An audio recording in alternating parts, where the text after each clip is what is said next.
warahmatullahi wabarakatuh. Senang sekali bisa menjumpai Anda kembali dalam mata kuliah pengembangan sosial emosi anak usia dini. Teman-teman, pada kesempatan kali ini kita akan melanjutkan pembahasan kita di minggu yang lalu, di mana kita membahas tentang pengembangan emosi anak usia dini di bagian 4 bagian ya. Ini kita akan memasuki bagian kedua. Kalau minggu kemarin kita bahas tentang bagaimana mengembangkan aspek emosi yang namanya self esteem. Hari ini kita akan mengembangkan aspek emosinya. Kemudian kita masih ada sisa 2 lagi, yaitu mengembangkan permainan sosial anak usia dini dan mengembangkan perilaku prososial gitu ya. Nah, di bagian kedua ini kita akan melihat bagaimana pengembangan emosi anak usia dini sejauh pengalaman para peneliti, kemudian juga tentu kita juga mengalami sendiri bagaimana berinteraksi dengan emosi, mulai dari berinteraksi dengan emosi kita, kemudian berinteraksi dengan emosi di orang-orang di sekitar kita. Kita tentu tahu yang namanya emosi ini aspek perkembangan yang beda gitu ya, nggak seperti aspek perkembangan yang lain. Kalau fisik motorik saja gitu ya, kita bisa lihat kalau dia berkembang, dia bertumbuh, terasa bedanya dari kecil menjadi besar gitu ya. Dari aspek bahasa misalnya itu juga terlihat bedanya, atau terlihat proses perkembangannya itu bisa kelihatan.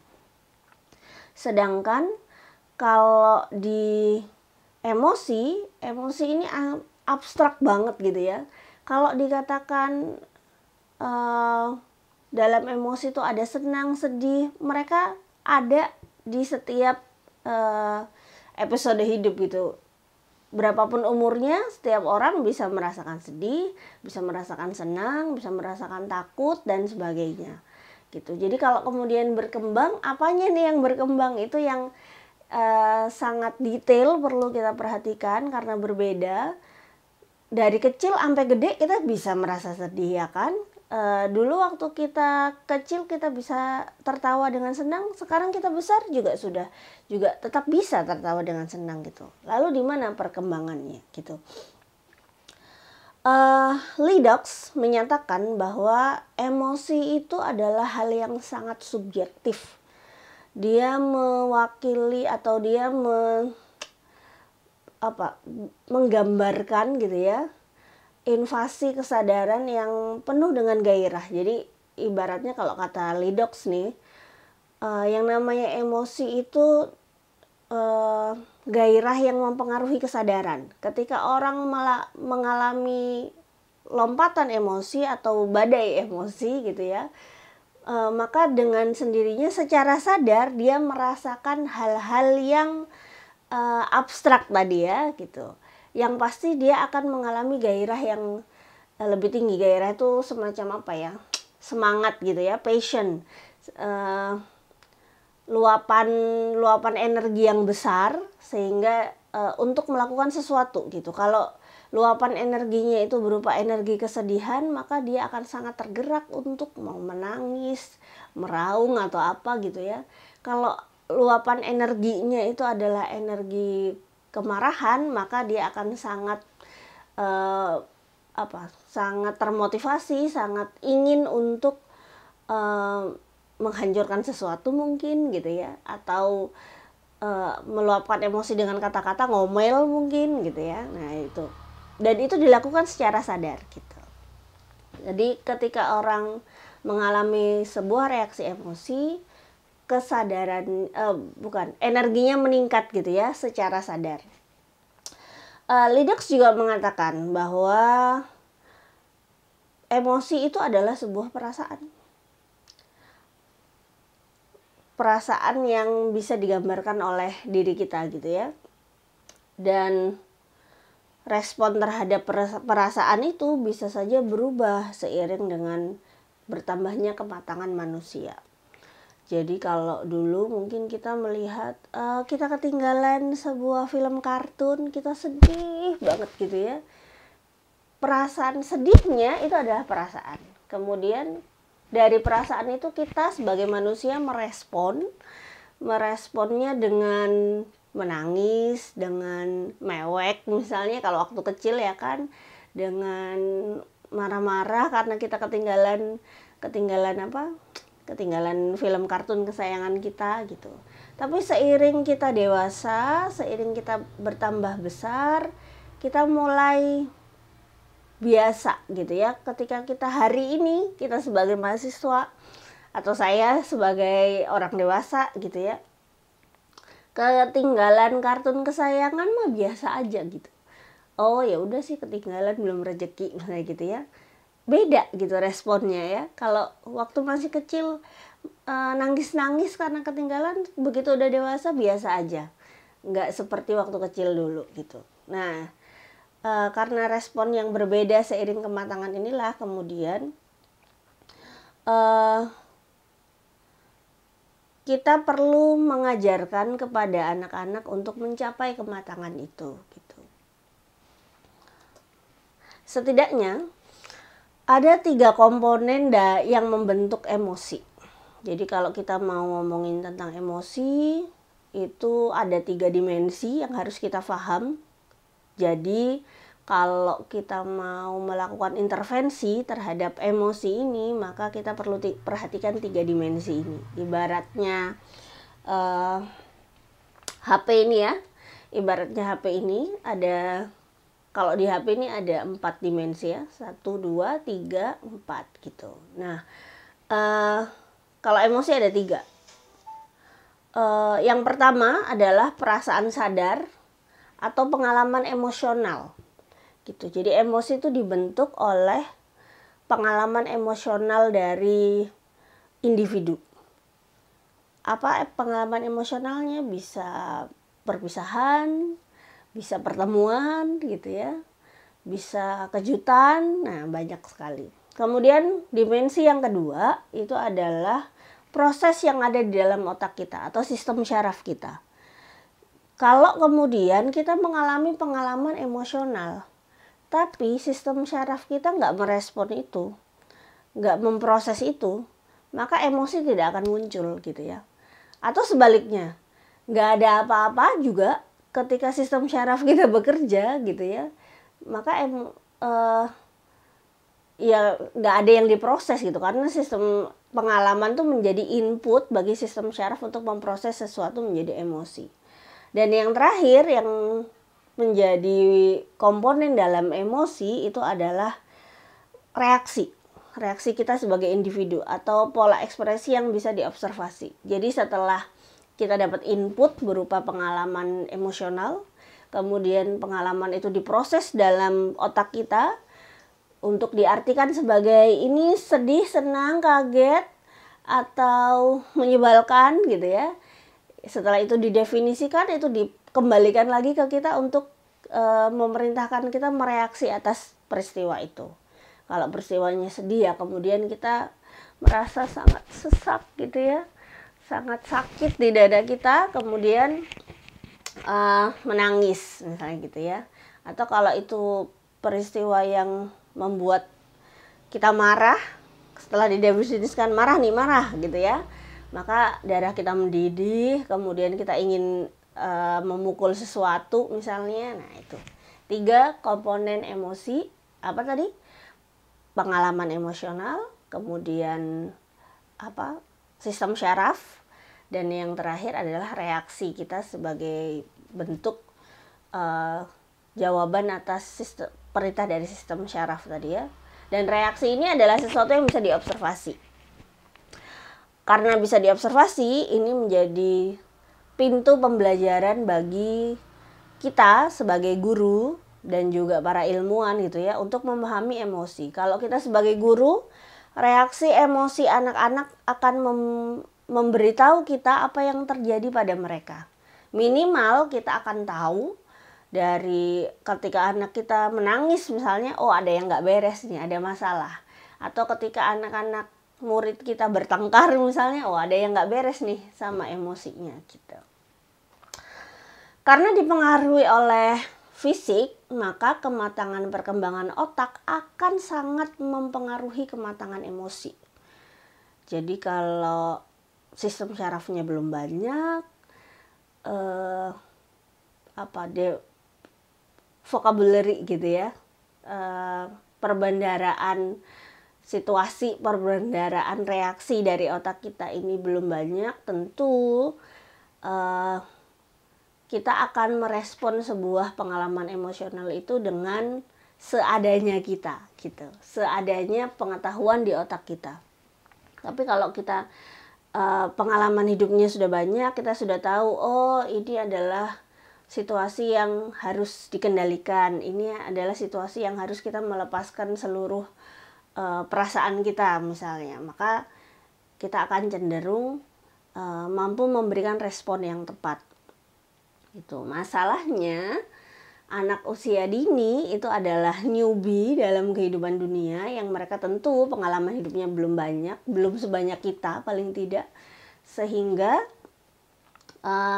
dapat dipastikan respon emosionalnya terhadap suatu kejadian emosional itu tentu akan banyak nggak tepatnya dibanding orang dewasa. Jadi karena itu tadi ya, kematangan fisik mempengaruhi kematangan emosi.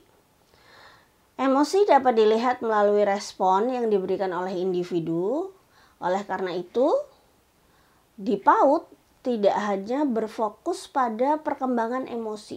Kita ketika sebagai seorang pengajar PAUD tidak boleh hanya memahami perkembangan emosi anak. Oh, ini anak waktunya nangis. Oh, anak ini seharusnya waktunya tertawa dan sebagainya. Oh, anak umur infant, bayi itu harus bisa menangis, tertawa dan apa gitu ya. Nggak cuma itu gitu. Atau anak TK itu harusnya udah bisa menyampaikan perasaannya gitu. Nggak cuma itu yang harus kita tekankan, tapi kita juga harus mengajarkan kepada anak bagaimana cara mengontrol respon emosinya. Jadi kita ketika misalnya ngelihat anak usia dini nih, umur anak TKA, dia marah, saking marahnya dia sampai tantrum. Kita nggak boleh memandang itu sebagai oh biasa, namanya juga anak-anak gitu ya, nggak gitu. Tapi sebagai seorang guru kita harus memandangnya adalah oke, dia tantrum, itu adalah respon emosi yang tidak tepat. Ketika marah, bukan begitu caranya marah gitu ya. Maka tugas kita adalah melatih anak ini supaya dia bisa memberikan respon emosi yang tepat. Gitu. Mengontrol respon emosinya sehingga tidak sampai destruktif gitu ya. Hasil penelitian tentang otak menjelaskan banyak hal tentang kontrol emosi manusia. Otak belahan kanan lebih responsif terhadap emosi negatif. Ingat ya, belahan kanan itu fokusnya biasanya tentang apa? Tentang ini ya, sesuatu yang abstrak gitu. Otak belahan kanan kita berdasarkan hasil penelitian neuroscience mengatakan bahwa mereka lebih responsif terhadap emosi-emosi negatif, emosi yang intens, dan kreativitas. Jadi kalau ada hal-hal yang kita marah, kita nangis, kita sedih gitu ya, kita marah, kita sedih, terus apalagi bentuk emosi negatif, maka itu biasanya yang akan menyala atau yang bekerja itu adalah otak kanan. Tidak hanya emosi yang negatif, emosi yang intens. Emosi yang intens itu artinya yang sering muncul atau sering diterima, sering dipanggil gitu ya. Nah, kalau yang dipanggil itu adalah kasih sayang, anak banjir kasih sayang, maka otak kanannya berkembang. Kalau kemudian otak kanan ini berkembang, kreativitasnya juga berkembang, karena di otak kanan itu juga mempengaruhi kreativitas gitu. Sedangkan sebaliknya otak belahan kiri kita yang biasanya tentang keteraturan gitu ya. Kalau otak kiri itu mengatur keteraturan, mengatur tentang sesuatu yang sesuai hukumnya gitu ya. Kalau habis ini sebab akibat itu di otak kiri. Jam sekian waktunya apa, jam sekian waktunya apa, itu dijalankan, nah itu otak kiri. Otak kiri kita lebih responsif terhadap emosi yang positif. Jadi kalau kita mendapatkan kebahagiaan, nah otak kiri kita menyala tuh. Kemudian selain emosi positif, otak kiri kita juga berfungsi dalam perkembangan bahasa dan ketertarikan terhadap hal-hal baru. Itu kenapa kalau kita sekolah nih, atau kita berpetualang, misalnya traveling ke tempat yang baru, itu rasa excited kita itu diproses oleh otak kiri kita. Dikarenakan otak kanan berkembang di 3 tahun pertama lebih dulu dari otak kiri, maka bisa dipastikan apa yang terjadi. Nah, ya kan? Karena otak kanan berkembang duluan, segala rasa yang dimiliki oleh anak-anak ini adalah otak kanan, gitu ya. Maka bisa dipastikan emosi yang muncul, yang diperoleh itu kemungkinan adalah emosi negatif. Dan kita harus membantu anak-anak mengelola emosi negatifnya. Terdapat 8 jenis emosi yang secara prinsip mendasari perilaku anak. Ini beda-beda pendapat ya, tapi saya ambil 8 aja yang secara umum. Yang pertama, reaksi emosi itu terjadi pada distress, kemudian kemarahan, rasa takut, kemudian kesedihan, terkejut gitu ya. Ketika anak terkejut itu terjadi reaksi emosi. Kemudian ketika anak merasa tertarik akan sesuatu. Yang ketujuh, ketika anak cenderung mengalami kecenderungan terhadap sesuatu. Jadi lebih dari sekedar tertarik ya, tapi cenderung. Jadi dia udah terikat dengan rasa suka, nggak sekedar penasaran. Kemudian yang terakhir adalah kebahagiaan atau kesenangan. Untuk membantu anak mengembangkan emosinya, seorang guru PAUD perlu fokus nih, mendorong gimana caranya muncul respon positif terhadap emosi-emosi ini. Kalau pada kegembiraan ya supaya nggak gembira berlebihan, gembira biasa gitu, yang nggak sampai gila gitu ya. Kemudian kalau anak lagi tertarik, ya tertariknya itu tertarik yang baik, dalam arti punya adab gitu ya. Kemudian ketika dia marah, dia bisa menyalurkan marahnya dengan benar, dengan cara yang tepat gitu. Guru perlu mengajarkan kepada anak-anak manajemen respon yang ini ya, yang tepat gitu. Jadi mendorong respon positif dan mengelola responnya itu supaya menjadi respon yang tepat di situasi yang tepat gitu. Berikut ada 5 strategi. Jadi secara umum ada 5 strategi yang bisa dilakukan oleh guru untuk membantu anak mengelola respon negatifnya. Jadi kalau mereka pengen melakukan respon emosi yang negatif, ada 5 hal atau 5 strategi yang bisa kita lakukan untuk membantu anak mengelola itu. Yang pertama, menjauhkan anak-anak dari penyebab emosinya. Kalau anak marah, maka kita coba cari tahu tentang apa yang bikin dia marah dan jauhkan penyebab itu. Kemudian yang kedua, mengalihkan respon negatif anak tadi dengan mempersilahkan anak menyampaikannya lewat tangisan boleh, omelan boleh. Jadi kalau nih anak udah mau marah banget gitu ya, maka kita jauhkan dulu penyebab marahnya, kemudian kita persilahkan mereka untuk mengeluarkan gitu ya, mengeluarkan kemarahannya dalam bentuk yang baik, bisa dalam bentuk tangisan, omelan, atau tindakan apapun yang itu bisa mentransfer perasaannya, tapi tentu dalam lingkup pengawasan kita ya.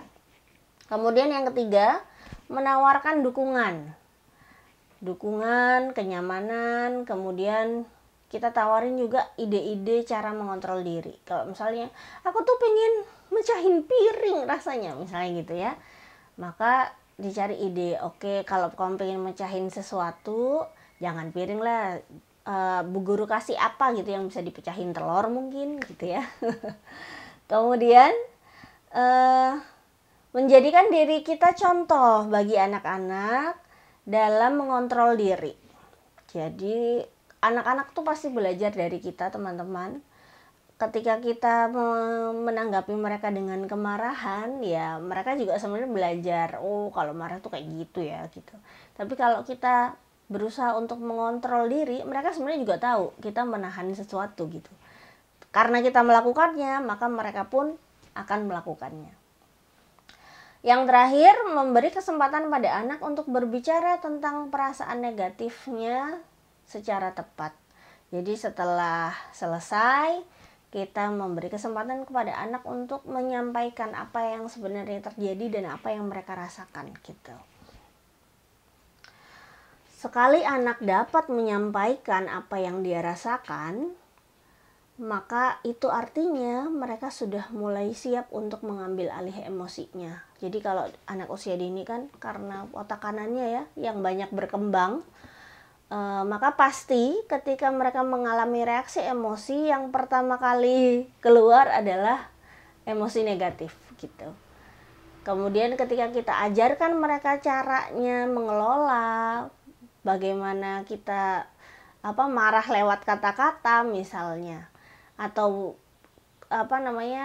kita ajak mereka bercerita tentang bagaimana perasaannya, maka mereka sedang belajar untuk menyampaikan apa yang terjadi gitu. Begitu mereka berhasil menyampaikan apa yang karena kan itu nggak mudah ya, karena masih otak kanan nih, menggambarkannya itu pokoknya itu aku tuh pengen marah gitu, pokoknya tuh aku tuh sedih gitu. Rasanya sedih tuh kayak gimana, kalau orang dewasa kan udah bisa tuh menyampaikan, rasanya tuh dadaku tuh sesek, aku tuh kayak dipukulin, dadaku tuh kayak dipukul gitu misalnya gitu ya. Tapi kalau anak-anak kan nggak ngerti ya, ini tuh perasaan apa, tapi yang pasti tuh aku pengen nangis gitu. Nah ketika anak-anak sudah bisa menggambarkan apa yang mereka rasakan, itu artinya mereka sudah mulai siap mengambil alih emosinya. Mereka akan mampu menyampaikan apa yang terjadi atau menunjukkan perasaan mereka karena mereka sudah ngerti gitu ya. Hal ini adalah langkah pertama menuju penguasaan emosi. Kalau mereka sudah mulai bisa menguasai emosinya, artinya mereka sudah matang. Artinya mereka sudah bisa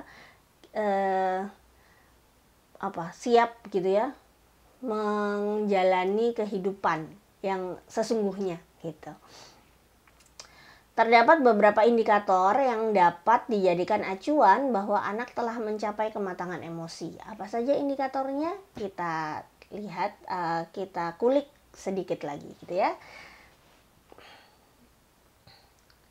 Akan ada di video berikutnya.